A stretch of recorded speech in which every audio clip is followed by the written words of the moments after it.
name Vanderbilt immediately brings to mind those who have done great things in history.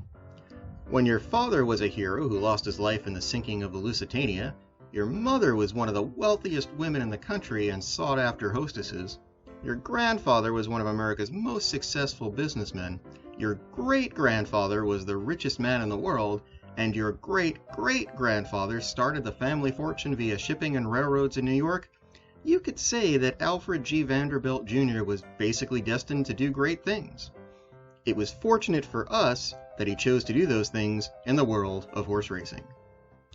Born in London, England, and attending, but not graduating from, Yale University, Vanderbilt got a nice little present from his mother for his 21st birthday, that of a 600-acre farm called Sagamore in Maryland. Hooked on horse racing at an early age, he made it his passion right up until his death. Purchasing and running Pimlico Racecourse at the young age of 20, he was instrumental in arranging and pulling off that now famous match race between Seabiscuit and War Admiral. Head and head, War Admiral on the inside. Wolf is driving Seabiscuit, and Seabiscuit is outrunning him. Seabiscuit is coming to me. 1 length, 2 lengths in the lead, and he came right over 2 lengths. He goes by me. Seabiscuit by 2 lengths. War Admiral right on his heels. Cutsinger sitting still and biding his time. And it's Seabiscuit by 1.5 lengths down the backstretch. They're halfway down that backstretch. And there goes War Admiral after him. Now the horse race is on. And I'm losing them there. They're head and head. But I'll catch them here in just another 50 yards. They're head and head. And now War Admiral has a head advantage. And Seabiscuit's got a head advantage. They're going into that far turn. Head and head. And it is either one. Take your choice.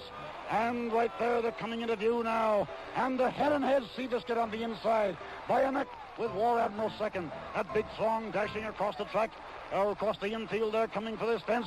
They'll come into the stretch here in just a second. And they're head and head as they head for that home lane.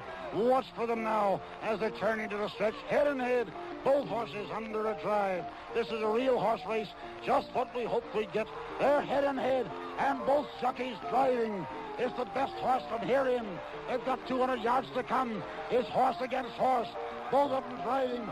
Seabiscuit leads by 1 length. Now Seabiscuit by 1.5 lengths. Wolf has put away his whip. Seabiscuit by 3. Seabiscuit by 3. Seabiscuit is the winner by 4 lengths.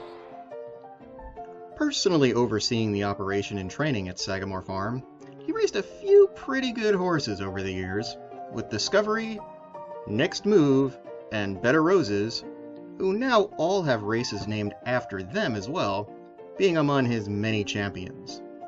During this time, he was also president of Belmont Park in New York and became the youngest member ever elected to the Jockey Club at the time in 1935. When World War II broke out, he took time away from the horses to enlist in the Navy and became a decorated PT boat captain. Returning to the U.S. at the end of the war to focus once again on his horses, it was in the 1950s that he brought perhaps his most famous and well-known horse to the track, that being the Gray Ghost of Sagamore, Native Dancer. Winning 21 of 22 starts, with his only loss coming in a second-place finish in the 1953 Kentucky Derby, Native Dancer became a huge fan favorite of those in horse racing, and especially those up at Saratoga. His striking gray color and record made him one of the sport's first real TV stars. During this time, Vanderbilt also created a little TV stardom for himself by appearing many times on the NBC game show Who Said That? Vanderbilt served as chairman of the board of the New York Racing Association from 1971 to 1975. A lifelong racetracker right up to the very end, he passed away in 1999 after being at the track in the morning to watch the workouts, and is buried in the Vanderbilt family mausoleum on Staten Island. After his death, the New York Turf Writers renamed the man who did the most for racing, an award Vanderbilt himself won 4 times, in his honor.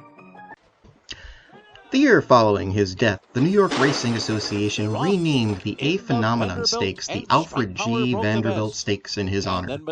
Over the years, it has served as a major stop on the racing calendar for the top sprinters in the country. It has also worked itself up to Grade 1 status. There is a great renewal awaiting us in 2020, but it will be hard to top the sensational effort we saw from the Little Rocket, Imperial Hint, in last year's edition. 0.77 opening quarter mile. And then it's Diamond Oops. The trailer is due share as they round the far turn. Matoli given an early test by Strike Power, and Imperial Hint is coming up to them now with a 3-wide burst, and he takes the lead. Imperial Hint has gone right by to take charge at the top of the stretch. He has left Matoli and Strike Power behind. Firenze Fire is closing the gap on the inside. Diamond Oops is in the middle of the racetrack. Imperial Hint comes into the final furlong, and he has opened up to a 5-length lead. Oh, he's back! Imperial Hint's going to win the Vanderbilt again. Oh, he won it by 4.5 lengths, and he broke the track record. 107.92 by Imperial Hint.